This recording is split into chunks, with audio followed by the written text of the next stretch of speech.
Hello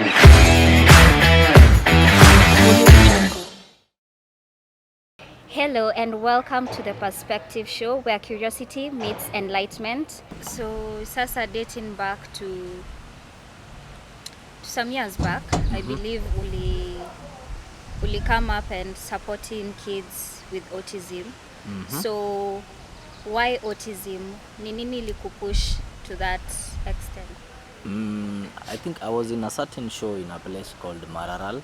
Nilikuwa nimeenda NPC Mararal huko, nilikuwa nimeenda mission. Actually nilikuwa nimeenda kuact kitabu fulani inaitwa Hell's Gate, if I'm not wrong. Heavens and Hell's Gate. So tulikuwa tumeenda huko kupiga acting ketu tukiwa mission. Then kuna tu zile story, once you go to a certain place unaanzanga kusikia stories za locals, what goes on, nini. Alafu tena mimi kukuwa msee wa chai, I love hanging around to local joints to huko ushago nisikie ni nini inaendelea huko. Then there was these stories zenye tunasikianga za sijui for inaitangwa ni rite of passage that being initiated from being a boy to a man, that you have to kill a lion. So huko I think hizo story ni ukweli kumi. But now for you to do that, you need a bait. So they have these kids, they use them as baits. You go tie them kwa forest, kwa mti, then wanangoja lion ikikuja kumkula wanaiua. And then in some homesteads, they used to have these kids tied up ama chained somewhere kwa mti fulani.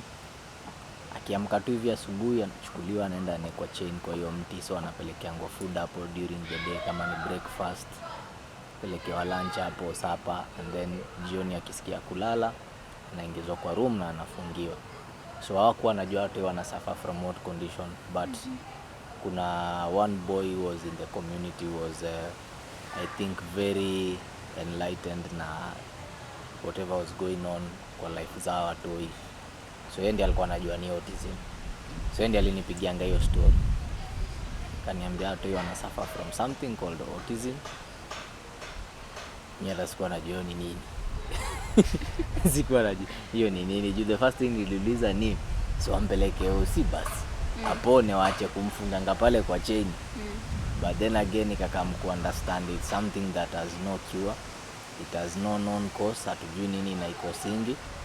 And a lot of people don't know about it ama didn't know, because if me niliko hiyo position na nimetoka Nairobi na sijui autism ni nini, na imagine mtu wako huko Embu ndani, imagine mtu wako Makueni and those parts, they don't know what autism is.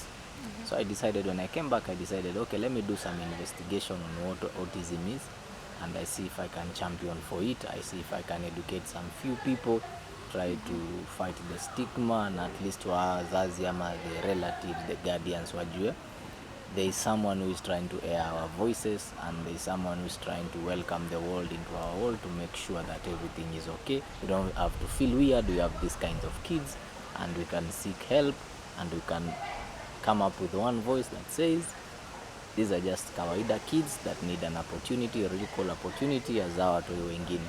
So that's what led me into the journey of autism. So in an instance where mzazi amejifungua and then for her hajui kama mtoto wake is autistic. Probably she has the money ama hana pesa. But sasa cause of that shame, like hataki mtoto wake aonekane kama kilema or a disadvantaged child. So ni mikakati gani mumeweka to also reach out to those parents? Personally, I try and do my best through the platforms that I have. I try and make sure I shed some knowledge in matters of kids with autism and all that. Na make sure hata nitangoje the people watching me ama the people following me, they've gained some certain knowledge on matters of autism, because whatever we are suffering from, apart from kuwa na watu wako na autism, naweza sema sisi wenyewe tunasuffer na kukuwa misinformed. Hatuna information fulani, we are not enlightened, no one is speaking about it. If you look at HIV, kila mtu anajua. If you look at cancer, everyone knows. But now the stats shows that the number of kids living with autism in Kenya alone is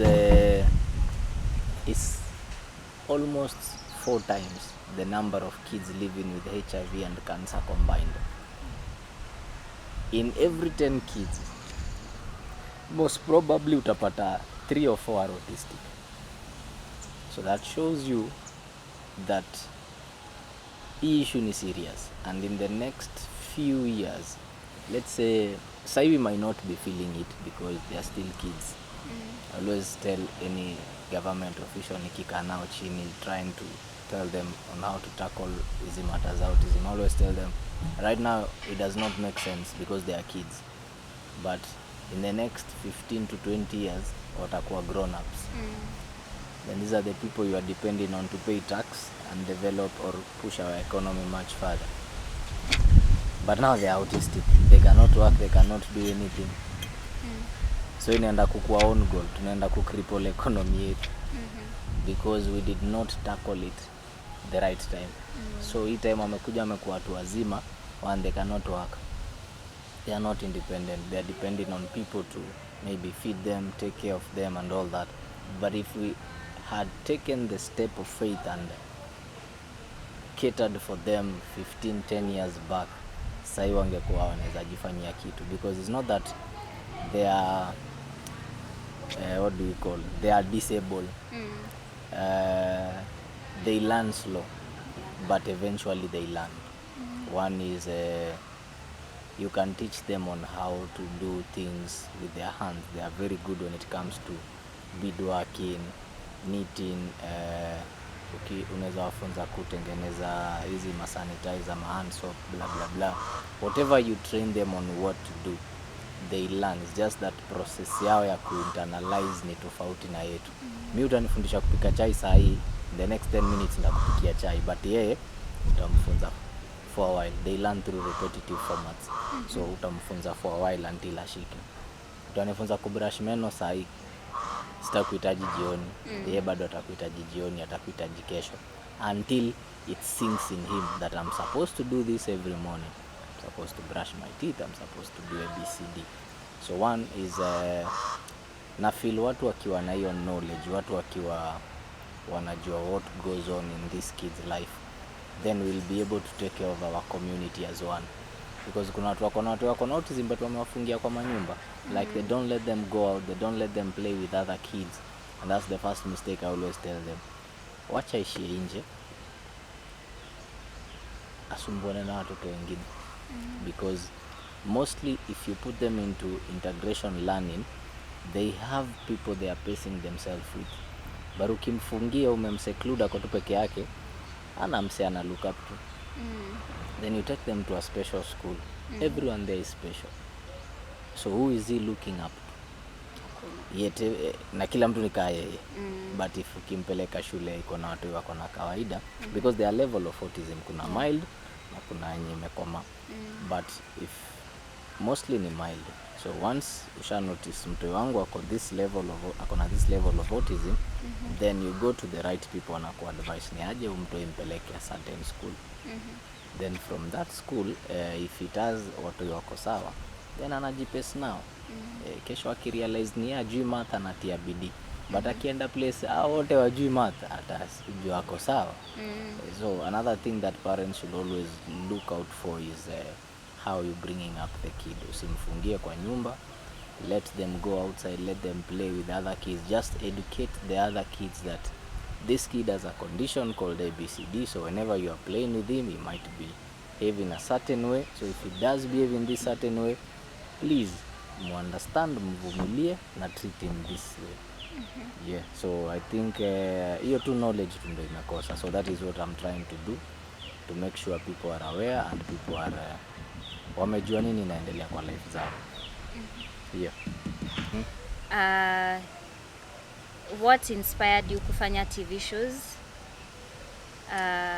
Yeah, what inspired you? I've always done them. Mm-hmm. I've done on the side I do what we call casting in film. Mm-hmm. I've done so many shows in Showmax, Date My Family. I've done Take Me Home. Mm-hmm. I've done a number of shows in Showmax. I've written here some of shows. I've contributed in writing also some of the shows. Hiyo ni ile kitu mimi hufanya on the side. Sasa jua Kenya walijua Hope Kid kama msanii, wacha wajue hiyo. But to survive in this Kanairo, there are some things you have to learn that pay the bill. So some of them ni hizo. So I decided I always try to learn something new every chance I get. And I've been behind the camera for so long in terms of content and production. So I decided, okay, let me take one for the team. Wacha nikae hapo kwa hiyo kiti nisikie vile kunaendanga. But now when I decided to do that, I didn't want a very serious show. Nilirealize waongo wananga platform. Like unaona hizo stories ajaba hizo ni as in kuna uongo mingi, and there are some which are fun to listen to. Because they're educative, because ukisikia mse fulani maybe alidanganywa in a certain way, like inakufresha juu uko like how dumb was this person. But then again, we also trying to educate people. Mi wambia wase, don't look at what is being shown. Look at what is not being shown or what you're not being told. What you're not being told is tunaku-educate. It's not just a home of lies where people come and tell lies. We are coming to share experiences zetu za uongo. Sometimes in the next coming episode utapata kuna episodes zitakuwa very emotional because kuna mtu alidanganywa, akauza property, akanyang'anywa land, akanyang'anywa gari, but hizi ni vitu akishare someone else will know. So atajua last time kwa hii episode nisikia msa akisema alidanganywa akafanya ABCD akapoteza gari. So right now I'm in this position. So if this happened to this person, then it means if I proceed with whatever is going on, I'm gonna lose my car, I'm gonna lose my land, I'm gonna lose my properties, my money, because hizi ni scams ziko daily. So we also educating people, be aware of people telling people ABCD, be aware of this and this and this lies when you come to Nairobi. Juu kuna mtu atakuja Nairobi leo, kuja tumwambie takuzia boat, fanye forex, fanye trading, takuzia boat, utakuwa ukitengeneza 10,000, 30,000 a day. The truth of the matter is the boat works, trading works, but there's no way utakuwa tu ukimake 10,000, 30,000 a day. People who are doing the real trade ama real trading watakushow. Learning how to trade takes a lot of time because lazima we understand. Then ukishai understand, kuna what we call unaanza saa kumake dough. But uanze kumake dough ati umeamka tu leo umemake 10k, kuna losses. Utainvest hiyo 50k hapo ndani, utrade nayo, utapata by the time hata markup yako imetoka 50 to 51k imekuchukua even 2 weeks. Sometimes unapata ina reduce, unaenda hadi 30, una try to recover. But now what people are being sold is ingia forex leo, anza kutrade, kuna bot ya kukuguide, ita cash out nini, hizo vitu zote ziko. But as much as ni bot, inahitaji wewe urani hiyo command. So at the end of the day kuna kitu ambiwi. So platform yetu ni ya kueducate as much as it is fun kukuja kusikia watu fulani wanashare experience zao za uongo. In the next few coming episode it will be very educative, very sad for some people who have gone through what we are gonna explain and portray on the show. But it's all for making people learn, and that's why nilisema wacha nikuje mbele ya camera, because niliona whatever I have in me, if I say I get someone to host the show and do it, kuna vitu hata do na kuna mali hata ipeleka. So I decided to be in front of the camera and do that. Yeah. So tukimalizia, Ni nini unaweza ambia the young Kenyans who are out here, they always look up to people obviously, and they're like lazima nifike mahali fulani yuko, I have to go there, not knowing the process yenye alipitia ndio afike mahali yuko. One, I will tell you to look at the people you are close with individually in real life. Pace yourself with them. Don't look at watu kwa mtandao because watu kwa mtandao wana live large. Mtandao is not for the broke. Mtandao is not for beginners. Mtandao ni watu wame make it. Hautaipata mtu amesota kwa mtandao. So angalia watu uko nao in real life. Huyo Jose, huyo Kama, huyo Mwaso ama Smokies. Those are the people you need to form a clique. Like if you're friends, I always tell people, come together as friends, decide on what you can do, how you can invest as friends. Unaweza pata 10k, unaweza pata 15, unaweza pata hii. How much do you have in total? Tuko na kaso, tunaweza fungua ka base ka Smoky, tunaweza fungua base ya Tumayai ama base ya ABCD. Invest in that. Forget about that business. Let it run itself. Hiyo ndo wacha iende bank. Come up with another structure. Without knowing, in 6 to 12 months mtakuwa na tu joint ka tu 10 twa Smoky. Na mko watu wa 6. Sasa hata mkisema kila mtu achukue ka joint kamoja, then utapata mna grow. Then tomorrow you invest in another thing. As in, invest in yourself, invest in the people around you. People are going to elevate you. And also have mentors in life. Tuko na generation yenye naitanga know it all. They know everything. And wanakuanga na slogan ya pan tambua. So they don't want to be under anyone. Because ego yetu inakuanga huko juu. Tukisikia ni nyenyekee chini ya mse fulani hatutaki. But once you master the art of submission, manze utaishi life fulani ina stress, because you know your peers went ahead of you. Wali fight battles you don't need to fight for. So always have those people in your life. Those people, if you have a good deal that you think is a good deal, you call them, ask them, niaje, I have this opportunity, it looks like ABCD, they've told me ABCD, and then they'll be able to offer you counsel.